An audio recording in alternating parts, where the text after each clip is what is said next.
বোলপুরে তৃণমূলের ফের গোষ্ঠীদ্বন্দ্ব। কেষ্ট কাজলের পর এবার ফের বোলপুরে শ্রীনিকেতন বাজারে তালা ভেঙে তৃণমূলের অফিস দখলের অভিযোগ তৃণমূলেরই অপর গোষ্ঠীর বিরুদ্ধে। এই ঘটনাকে কেন্দ্র করে এলাকায় চাঞ্চল্য ছড়িয়ে পড়ে। ঘটনাস্থলে পুলিশ।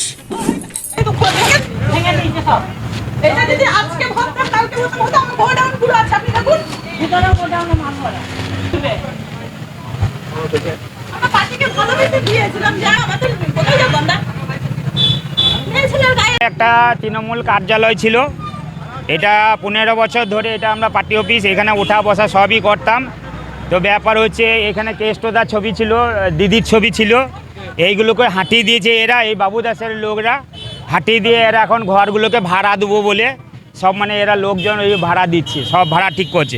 এবারে ওনাদের সাথে কার কি ঝামেলা হয়েছে ওই হিনাই, তারপর আনসার, তারপরে বিধান, ওদের পার্সোনাল কিছু ঝামেলা হয়েছে, দিয়ে একটা ফেস্টন এনে উপরে লাগিয়ে দিল, যে আমার দোকানে তালা ভেঙে দিল, বলছে এটা আমরা পার্টি অফিস ছিল, পার্টি অফিস করবো।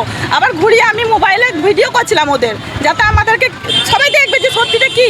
মোবাইলটা কেটে আমার জলে ফেলে দিল, আমাকে ধাক্কা দিয়ে মোবাইলটা ফেলে দিল।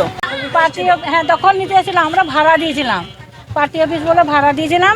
যে যখন থেকে মমতা ব্যানার্জি বলেছে কারো পার্সোনাল ইতে পার্টি অফিস করা যাবে না, তখন থেকে তা বাবু দাস আমাদের ইতে থেকে চলে গেছে উঠে। এটা প্রথমে যেটা তৃণমূল কার্যালয় রূপপুর অঞ্চলে, এগুলো কাজ চলছে বলে আমরা কিছুদিন বসিনি। সামনেই দেখতে পাচ্ছেন ড্রেন হচ্ছে, আর কারা দখল করবে এখানে একটাই অনুব্রত মণ্ডলের টিম। আমাদের টিম অভিষেক ব্যানার্জি, মমতা ব্যানার্জি, যারা বলছে তারা কেউ দলের, আমার তো মনে হয় দলের কেউ